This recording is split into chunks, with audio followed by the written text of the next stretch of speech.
So Nikhil అంటే మాకు తెలిసినందుకు మేము కొంచెం తెలుసుకున్నంత వరకు ముక్కుసూటిగా మాట్లాడేస్తారు, ఏదున్నా నిర్భయంగా చెప్పేస్తారు అంటే క్యారీ ఫార్వర్డ్ చేయను, ఉంటే చెప్పినట్టు అనేస్తారు. బట్ ఇదే ఆ హౌస్ లో అలా చెప్తే చాలా నెగిటివ్ అవుతుందని, అంటే కొంతమందికి ఇప్పుడు ఐ మీన్ ప్రతి వీక్ నామినేషన్స్ అవ్వచ్చు, చిన్న చిన్న సిల్లీ రీజన్స్ నామినేషన్ చేసి మనం చూసాం. సో అదే అలాంటివి నెగిటివ్ అవుతాయి అనుకోవచ్చా? ఇంకా వాళ్ళు ప్లే అది, ఇంకా వాళ్ళు ఇప్పుడు నేనైతే ఇలా ఇంతే బస్, నేను ఇంతే ఉంటే చెప్తా, లేదని లేదు. అది మీరు ఎలా నామినేషన్ లో దాన్ని రీజన్ గా వాడతారా, ఇలా ఇంకో చోట వాడతారా, అది మీ ఇష్టం. జనాలు చూస్తారు కదా, వాళ్ళు 70-80 కెమెరాలు ఉంటాయి, చూస్తారు కదా, కనిపిస్తుంది కదా. సో నిఖిల్ ఇండివిజువల్ గా ఆడతారా, గ్రూప్ అనేది క్రియేట్ అవుతుందా? తెలియదండి. అక్కడికి వెళ్ళిన తర్వాత ఎవరు వస్తున్నారో తెలియదు, ఎవరితో ఎలా బాండింగ్ వస్తుందో తెలియదు, ఎంత ఫ్రెండ్స్ అవుతాం, ఎంత ఫ్రెండ్షిప్ బాండింగ్ వస్తుందో ఏం తెలియదు, డిపెండ్స్. బట్ ఆబ్వియస్లీ వచ్చే కంటెస్టెంట్ అంతా ఇండివిజువల్ గేమ్ ఆడతారు. అవును, సో మనం చెప్పలేం, emotions or something else beyond our limits. ఒక్కొక్కసారి కనెక్ట్ అయిపోద్ది. మనం ఒక బ్రదర్, ఒక ఫ్రెండ్ అయ్యాం అనుకో, ఫర్ ఎగ్జాంపుల్ మీరు నన్ను అడగకుండా నా కోసం ఏదైనా చేసేస్తే నేను ఆటోమేటిక్ గా కనెక్ట్ అవుతా. అవును, సో అప్పుడు నేను చేసేస్తా. ఇంకా మనం గేమ్ పోతే పర్లేదు, నువ్వు బాగుండాలనే ఒక ఫ్రెండ్స్, అది అబ్బాయిలకి ఒక ఫ్రెండ్షిప్ ఉంటే అది వచ్చేస్తే ఎవరేం చేయలేరు, ఎవరు ఆపలేరు కూడా. అండ్ ఇంకోటి ఏంటంటే మీరు స్టార్టింగ్ లో చెప్పినట్టు ఏదైనా నిర్మలంగా చెప్పేస్తానన్నారు. సో కొన్ని సందర్భాల్లో అది చాలా నెగిటివ్ అనిపిస్తుంది. అదే ఇప్పుడు ఏంటంటే స్ట్రైట్ ఫార్వర్డ్ ఈజ్ రాంగ్ అయిపోతుంది. రియాలిటీ షో కదండి, మరీ అంత ఉండకపోతే ఇప్పుడు మీరు తప్పు చేశారు, అయ్య బాబు ఇలా కాదు నాన్న, ఇలా తప్పు చేసావు అలా చెప్పలేను నేను. నువ్వు తప్పు చేసావు బస్, అక్కడ అంత టైం ఉండదు, ఎందుకంటే ఎవ్రీ వీక్ నామినేషన్ ఉంటుంది, ఎవ్రీ డే కౌంట్స్ అవుద్ది కదా. మనం మండే టు ఫ్రైడే ఏం ఆడతాం, సాటర్డే సండేకి పడిద్ది, అవునా, పడిద్ది, అది దెబ్బ పడిద్ది నాకు కానీ ఇంకో వేరే కంటెస్టెంట్. నేను తప్పు చేస్తే నేను ఖచ్చితంగా తలదించి సారీ చెప్తా, నాది లేదంటే నాకు ఖచ్చితంగా తలదించే ప్రసక్తి లేదు. ఇంత ముందు కంటెస్టెంట్లు చూసుకుంటే కొంతమంది వెళ్లే ముందు బయటకు మళ్ళీ కలిసి మాట్లాడుకునే వాళ్ళు, ఇలా వెళ్ళే వాళ్ళనే లాస్ట్ సీజన్ వరకు వచ్చింది. ఇప్పుడు చూసుకుంటే మేము లాస్ట్ టైం మిమ్మల్ని మాట్లాడిన వరకు తెలియదు మీకు ఎవరెవరు వెళ్తున్నారు అని కూడా. సో ఇప్పటికీ మీకు టోటల్ తెలియదు, ఇద్దరు ముగ్గురే తెలుసు, అదే బయట వేరే వాళ్ళు చెప్తారు కాబట్టి తెలుసు, ఇంకా పర్టికులర్ గా తెలియదు నాకు. సో అంటే ఏంటి తెలుసుకుందాం అని క్యూరియాసిటీ లేదా? ఎందుకంటే ఇప్పుడు నేను తెలుసుకున్న ఏం చేస్తా, మ్యాక్స్ టు మ్యాక్స్, అరే వీళ్ళు వస్తున్నారు, వీళ్ళ మీద ఏం చేయొచ్చు, నాకెందుకు, నా గేమ్ మీద నాకు కాన్సన్ట్రేట్ చేయాలి, నేను నా దారి ఏముందో దాని మీద కాన్సన్ట్రేట్ చేయాలి. బేసిక్లీ ఇప్పుడు నువ్వు ఎలా ఆడుతావు అది నీతో ఆడితేనే తెలిసిద్ది, నీ గురించి వెనకాల నుంచి రీసెర్చ్ చేస్తే తెలియదు కదా.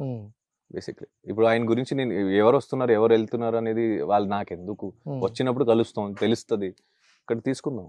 రైట్. ఇంకోటి ఏంటంటే సోషల్ మీడియాలో అండ్ ప్రతి ఒక్క షోలో కూడా మిమ్మల్ని, కావ్య గారిని, ఎక్కువగా సుధీర్ని, రష్మిని ఎంత హైప్ చేశారో తెలియదు కదా, దానికి మించింది మీకు మీ బుల్లితెర మీద మాకు కనిపించింది.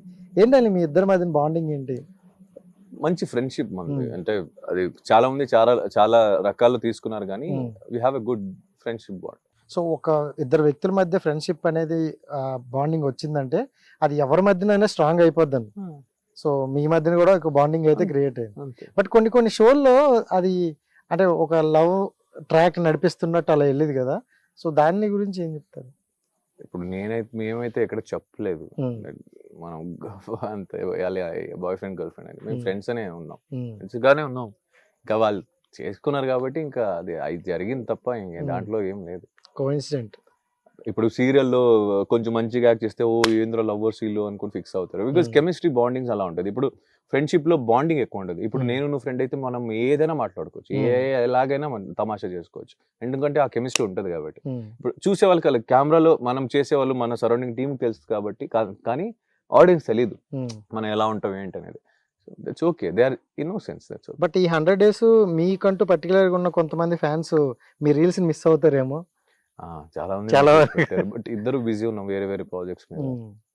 సో అంటే చెప్పారా దీని గురించి, బిగ్ బాస్ ప్రాజెక్ట్ గురించి? లేదండి, ఇంకా నేను చెప్పలేదా? వెళ్ళే ముందు చెప్పకూడదు, ఫ్రెండే కదా సపోర్ట్ చేయాలి. ఎవరికి? తనకు, కావ్య, తనకు తెలుసులే, ఇంకెవరికి అనుకోండి, నేను అందరికీ ఎలా చెప్తాను. సో కావ్య గారికి చెప్పి అంటే అట్లీస్ట్ సపోర్ట్ ఉంటుంది కదా మనకి అటు నుండి. ఈ సపోర్ట్ కోసం అయితే నేను ఏం చెప్పలేదండి, తనకు తెలుసు, యాక్చువల్లీ నాకైనా ముందు తనకే తెలుసు. ఓకే, తనకేమైనా అప్రోచ్ వచ్చిందా? అది నేను అడగలేదు, తెలియదు అది actually. So okay, and then ఈ సీరియల్ వరకు వస్తే, అంటే మీరు సీరియల్ చేస్తున్నారు, ఆడియన్స్ కి దగ్గరలో ఉన్నారు కాబట్టి ఇప్పుడు నెక్స్ట్ ఏంటి, ఈ సీరియల్ పరిస్థితి ఏంటి ఈ 3 months? మరి ఇది యాక్చువల్లీ 2 సీరియల్ వైండ్ అప్ అవుతుంది. Hmm. సో సేమ్ టైం ఇది వైండ్ అప్ అయ్యి ఇంకా 3-4 days లో ఇది స్టార్ట్ అవుతుంది. సో అందుకే అలాగే మర్జ్ అయిపోయింది ఇంకా. సో అంటే మీ క్యారెక్టరైజేషన్ లేదు సీరియలే వైండ్ అయిపోతుంది. Serial క్యారెక్టర్ ఇంకా. ఓకే. సో ఇంకా మీకు కూడా ప్రాబ్లం లేదు అయితే. ఇది అయిపోతుంది ఇంకా అలాగే ఎవరికి ఇబ్బంది లేకుండానే కరెక్ట్ గా అయిపోతుంది కాబట్టి నేను ఇంటికి వెళ్తాను, బిగ్ బాస్ ఇంటికి. సో బిగ్ బాస్ హౌస్ లో మీకు అంటే ఆ అట్మాస్ఫియర్ అది నచ్చి వెళ్తున్నారా, లేకపోతే అది కొత్తగా ఉంది. ప్యాకేజ్ వచ్చి నచ్చి వెళ్తున్నారా? ప్యాకేజ్ అందరూ చాలా మంది అనుకుంటారు, చాలా మంది అంటున్నారు. అవును. ప్యాకేజ్ ఏముంది భయ్యా, వచ్చే డబ్బులు పోయే డబ్బులే. దానికి కాదు, బిగ్ బాస్ అనేది నేను ఎవ్రీ నెల వెళ్ళలేను. అది వెకేషన్ కాదు, అది ఒక ఆపర్చునిటీ. చాలా మంది డ్రీమ్స్ అయి ఉంటది. సో నాకు ఆపర్చునిటీ వచ్చినప్పుడు వై షుడెంట్ ఐ గో అనే ఒక మైండ్ సెట్ తో మాత్రమే వెళ్ళాను. కానీ ప్యాకేజ్ అంతా ఛానల్ కి తెలుసులే, వాళ్ళు ఎంత ఇస్తున్నాను ఎంత తీసుకుంటున్నాను. ఓకే. అంటే రెమ్యునేషన్ బాగానే వస్తుంది అనుకోవచ్చా? ఓకే. మరి ఓకే కనలే కానీ నాకు బేసిక్లీ రెమ్యునేషన్ తో సంబంధం లేదండి. అంటే నేను తెలుగు ఇండస్ట్రీకి అడుగు పెట్టినప్పటి నుంచి నేను ఇప్పుడు దాకా మా టీవీ నుంచి చూసుకుంటుంది. అంటే వేరే ఛానల్ కూడా ఇచ్చారు నాకు, మంచి ప్రాజెక్ట్స్ ఇచ్చారు. డే 1 నుంచి ఇప్పుడు కూడా నేను మా టీవీతో ఊరశ్వ రాక్షసు అయిపోతుంది, బిగ్ బాస్ ఇచ్చారు. What you want, they are giving my నాకు ఒక మంచి ప్రాజెక్ట్స్ ఆపర్చునిటీ ఇస్తూనే ఉన్నారు. సో ప్యాకేజ్ ఎక్కడ చూస్తా, ఇంటి వాళ్ళ దగ్గర ప్యాకేజ్ ఏం మాట్లాడతారు? ఫ్యామిలీ అయిపోయింది, మా ఫ్యామిలీ అంటాం కదా. ఇప్పుడు అమ్మ నాన్న దగ్గర ప్యాకేజ్లు మాట్లాడతాం ఏంటి? ఓకే. అంటే అల్టిమేట్ గా నీ గోల్ ఏంటి, డ్రీమ్ గోల్ అంటే ఒకటి ఉంటది కదా, మన యాక్టర్ గా వస్తున్నప్పుడు నేను సినిమాలో ఎలాంటి రోల్స్ అవ్వాలి. So last year Ambati Arjun కూడా అదే అన్నాడు, మంచి విలన్ రోల్ కావాలని. అంటే మీ కట్అవుట్ చూస్తే నాకు ఎందుకో అలాగే అనిపించింది. ప్రతి ఒక్కరు ఏంటంటే హీరో అంటారు, నేను విలన్. సో స్టేజ్ మీద అయినా అదే చెప్తారు. ఆబ్వియస్లీ నాకు మంచి విలన్ అవ్వాలి, మంచి విలన్. అంటే ఒక ఆర్టిస్ట్ గా షేడ్స్ ఎక్కువ ఉంటది విలన్ క్యారెక్టర్స్ లో.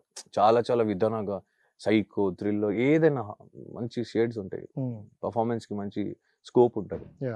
అండ్ లాస్ట్ సీజన్ లో అమర్దీప్ వెళ్ళారు, మీకు తెలుసు, one of the friend already. So Amardeep అంతకు ముందున్న ఫేమ్ ఒక గుడ్ ఫేమ్ తో వెళ్ళారు, బట్ కొంచెం పర్టికులర్ టైంలో ఒక నెగిటివిటీ వచ్చిందనమాట, మీరు చూసే ఉంటారు. సో ఇప్పుడు మీరు ఒక పాజిటివ్ తో వెళ్తున్నారు అనమాట. సో అలాంటిది వస్తుందని ఏమైనా భయం ఏమైనా ఉండాలి? భయం ఏం లేదు, ఇంకా అది రాసి పెట్టుంటే ఎవరి చేతిలో మార్చలేదు. It's okay, I'm okay to face it. తగ్గించేసా, నేను ఇలానే ఉంటా, ఇలానే వెళ్తా. ఇప్పుడు బోర్డు వేసుకుని తిరగలేను కదా నేను మంచోడిని. ఇప్పుడు నలుగురు నేను మంచోడిని అనుకుంటే ఆ నలుగురు చాలు. ఆ నలుగురే లాస్ట్ లాగా నన్ను భుజలో మోసుకొని వెళ్ళి తీసుకుంటారు. క్లారిటీ ఉన్నారు అంటే ఎంతో మందికి ఎక్స్ప్లెయిన్ ఇస్తావు. నువ్వు నన్ను మంచోడు అనుకోవచ్చు, నీకు ఎక్స్ప్లెనేషన్ అక్కర్లేదు. ఇప్పుడు నలుగురు చెడ్డోడు అంటారు, నలుగురు దగ్గరికి వెళ్ళి నన్ను అనుకోలేను కదా, నేను ఎందుకు ఎక్స్ప్లెనేషన్ ఇవ్వాలి? ఇప్పుడు నన్ను చెడ్డోడు అనుకున్నప్పుడు ఆయన పాయింట్ ఆఫ్ వ్యూ నేను మార్చడానికి ట్రై చేయకూడదు.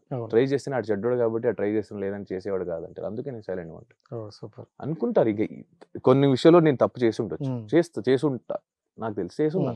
తప్పులు చేయలేదు, నేను మంచోడిని శ్రీరామచంద్రుడిని అయితే నేను కాదు. నేర్చుకుంటా. దట్ ఈస్ లైఫ్, అంతే. సో మొత్తానికి బిగ్ బాస్ నుండి వచ్చే ప్రతి ఒక్కరికి, అంటే ఆడియన్స్ నుండే కామన్ పాయింట్ అడుగుతుంది ఏంటంటే, బిగ్ బాస్కి వెళ్ళొచ్చిన వాళ్ళకి అంత సక్సెస్ రేట్ తక్కువ ఉంది అని బయట టాక్ ఉంది. దాని గురించి ఏం చెప్తారు? అంటే కెరీర్ వైజ్ ఏమో భయ్యా చెప్పలేము. ఇంకా అది బేసిక్లీ రేపు ఏం జరుగుతుందో అనేది మన చేతిలో లేదు. 3 నెలలు 4 నెలల తర్వాత ఏం జరుగుతుందో నేనేం చెప్తా. ఇట్స్ లైక్ ఉందా, ఎంజాయ్ చేసి హ్యాపీగా ఉండు, నలుగురితో హ్యాపీగా ఉంచు, అయిపోయింది లైఫ్. ఇప్పుడు కెరియర్ చూద్దాం, చెప్పలేము. ఇప్పుడు చాలా మంది కెరియర్ కూడా సెట్ అయింది. Rahul Sipligunj is a good singer. ఎంతమంది మంచి పెద్ద సినిమాలు పాడుతున్నారు. శ్రీముఖి నా ఫ్రెండ్ ఎన్ని షోస్ హోస్ట్ చేస్తుంది, చెప్పలేము. డిపెండ్స్, నువ్వేం సెలెక్ట్ చేస్తావు దాంట్లో కూడా ఉంటుంది. నువ్వు ఎలాంటి ప్రాజెక్ట్ సెలెక్ట్ చేస్తావు, ఏమేం చేస్తావు అనే దాంట్లో మీద కూడా ఉంటుంది. అది చూసుకొని చేయాలి. సో అంటే వాట్ ఈజ్ లవ్ అంటే ఏం చెప్తాడని? Love is beautiful.